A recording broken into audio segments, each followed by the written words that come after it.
জমিন আর সাত আসমান, আমি পাপী অপরাধী গাইব কি নবীজির শান। ইয়া রাসূল ইয়া হাবিবাল্লাহ, আমি পাপী অপরাধী। রজবের 27 তারিখ দয়াল নবী মেরাজে যান, আমি পাপী অপরাধী। বলেন রে বাবা, বলেন, বললে একটু উৎসাহ ভালো লাগে, ঠিক না ঠিক বলেন?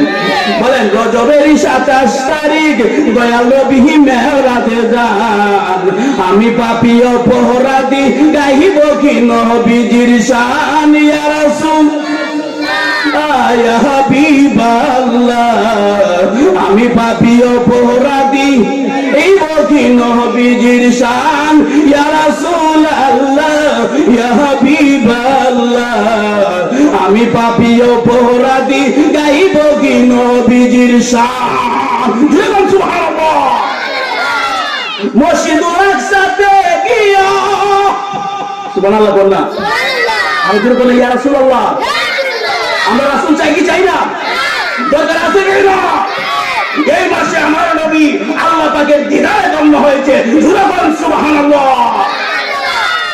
মসজিদুল আকসাতে গিয়া দেখেন নবী কুলাম দিয়া, ইমাম হয়ে নূর নবীজি, ইমাম হয়ে দয়াল নবী 2 রাকাত নামাজ পড়ান, আমি পাপী অপরাধী গাইব কি নবীজির শান। ইয়া রাসূল ইয়া হাবিবাল্লাহ, আমি পাপী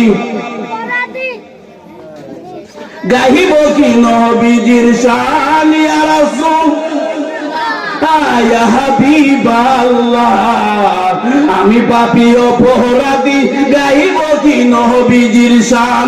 বলেন রজবের 27 তারিখ দয়াল নবী মেরাজে যান, আমি পাপী নবীজির শান। ইয়া রাসূলুল্লাহ ইয়া হাবিব। আরে ভাই মাইকটা যে সুন্দর, ভালো লাগছে আলহামদুলিল্লাহ। কত মাইকে ওয়াজ করি, তো ভালো লাগছে না? আলহামদুলিল্লাহ কর ভাই, আপনার ব্যবসা মধ্যে আল্লাহ রহমত বলবেন তো, আমিন কর। ইয়া রাসূলুল্লাহ ইয়া হাবিবাল্লাহ, আমি পাপী অপরাধী গাইব কি নবীজির শান। 7 আসমান পারি দিয়া সুবহানাল্লাহ হইতেন না? 7 আসমান পারি দিয়া সিদরাতুল মুনতাহা